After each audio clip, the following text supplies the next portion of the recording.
Alors je me présente à vous que je ne connais pas. Je m'appelle Colette Solaire, n'est-ce pas? Je suis actuellement psychanalyste à Paris. J'ai fait avant cela des études universitaires poussées que j'ai réussi. Et je peux dire qu'arrivé au moment de ma vie où je suis satisfaite du point de vue de ce que j'ai fait dans mon évolution professionnelle. J'ai d'abord été enseignante en philosophie et c'est ensuite que j'ai commencé à être psychanalyste.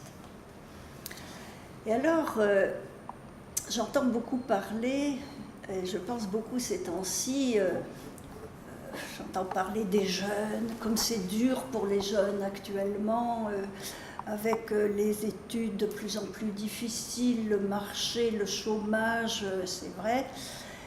Et la grande difficulté pour les jeunes de choisir leur voie, comme on dit, je ne sais pas si on le dit ici, mais en France on dit ça, choisir sa voie. Alors moi je vais vous dire, ma grande chance, et j'y pense régulièrement, c'est que je n'ai eu aucun choix. Et ça, je mesure à quel point ça a été une chance. J'étais dans une famille, à une époque juste après la guerre, où il n'y avait pas d'argent, où il n'y avait pas de culture, il n'y avait rien. Une famille que j'aime, hein, que les personnes étaient bien, mais du point de vue sociologique, la description, si je vous décrivais la maison dans laquelle j'ai été élevée, vous seriez effrayé. Bon, eh bien, du coup, je n'ai eu aucun choix, sauf la chose que je savais, c'est que je voulais faire des études. Et je voulais faire des études parce que mon père avait l'idée que les études, c'était la chose à faire. Hein. Il admirait le savoir. Et donc,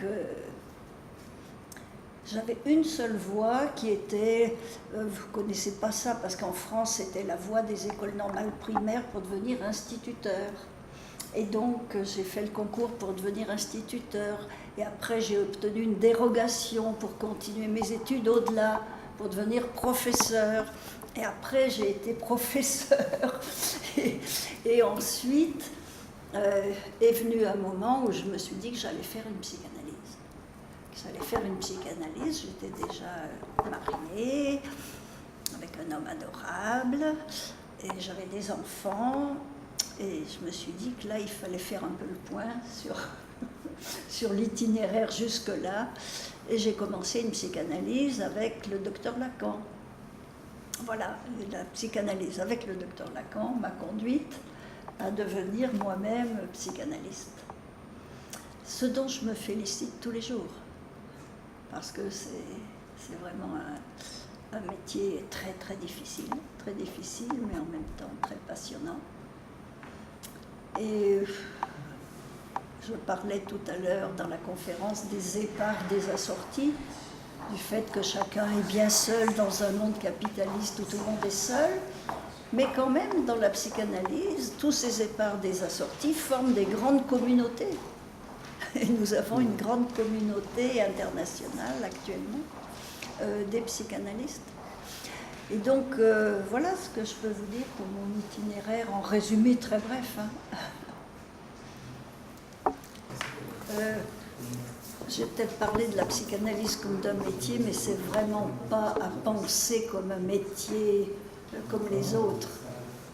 Et vous, pour vous apercevoir que c'est pas un métier comme les autres, vous savez que dans tous les métiers, il y a une série d'étapes à franchir. On passe un examen, un concours, on réussit les examens et à la fin on a son diplôme et on cherche du travail, mais on est validé par ces diplômes. La psychanalyse, c'est totalement différent. La psychanalyse, beaucoup de psychanalystes ont une autre formation. Et c'est mieux d'avoir une autre formation avant d'être psychanalyste. Alors un psychanalyste qui n'aurait pas d'autre formation, je ne vois pas comment il pourrait exercer. Il faut une autre formation parce que il faut quand même avoir aussi accès à tous les textes analytiques qui sont des textes complexes, difficiles. Et On devient psychanalyste finalement à partir du fait, la condition sur laquelle tous les psychanalystes de tous les courants sont d'accord, c'est avoir fait une psychanalyse soi-même. Et on fait une psychanalyse en général pas pour devenir psychanalyste. Quelquefois on se dit c'est pour ça, mais on trouve toujours que c'est pas vrai à la fin. On fait une psychanalyse parce qu'on a des symptômes qu'on veut résoudre, qu'on espère résoudre ou éclairer. Et dans le décours de la psychanalyse, l'idée c'est qu'il y a quand même un changement de subjectif. Qu'une psychanalyse, ça change le sujet. Ça ne change pas tout dans sa vie, mais ça change le sujet. Et que, au fond, c'est dans l'itinéraire analytique que certains sont saisis du désir de devenir psychanalyste. Mais il n'y a pas de diplôme. Et ça, c'est un gros thème de réflexion dans la psychanalyse lacanienne, parce que le sujet est obligé, à partir de sa propre expérience analytique, ce qu'elle lui a appris, ce qu'elle a fait de lui, il est obligé de s'appuyer sur son propre désir, de devenir analyste et de prendre la place de l'analyste pour d'autres. Évidemment, ça veut dire qu'il n'y a pas de garantie.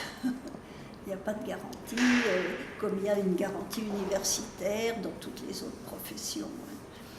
Alors voilà, on devient psychanalyste, c'est un chemin très rude, c'est un chemin difficile, et il faut dire qu'actuellement, il y a beaucoup de concurrence. Il y a beaucoup de concurrence parce qu'il y a beaucoup de gens qui ont une formation de psychologue. Du temps de Lacan, il y avait beaucoup de psychiatres. Des psychiatres de bonne formation humaniste d'autrefois, il n'y en a plus des comme ça. Il y avait beaucoup de psychiatres qui étaient en même temps psychanalystes. Maintenant, c'est beaucoup les psychologues qui deviennent psychanalystes. Et il y en a tellement que, suivant les lieux, suivant les pays, quelqu'un veut devenir psychanalyste, mais pour être psychanalyste, il faut qu'il y ait des analysants qui s'adressent à vous. Non seulement qui s'adressent à vous, mais qui restent. Parce que le problème, c'est pas qu'il y en ait qui s'adressent à vous, mais il faut que les analysants, ceux qu'on appelle depuis Lacan les analysants, il faut qu'ils restent. Et ça, c'est là que on rencontre la première grande difficulté quand on s'installe comme jeune analyste. Alors je vais en effet saluer tous les jeunes de PopWeb, mais je dois vous dire que je suis très frustrée parce que je parle à 2 caméras, et pour ce qui est des jeunes de PopWeb, je ne les vois pas, je vois là 4 jeunes, certes, mais je suppose qu'il y en a d'autres. Et donc je parle à une audience que je ne connais pas. C'est toujours un peu dérangeant.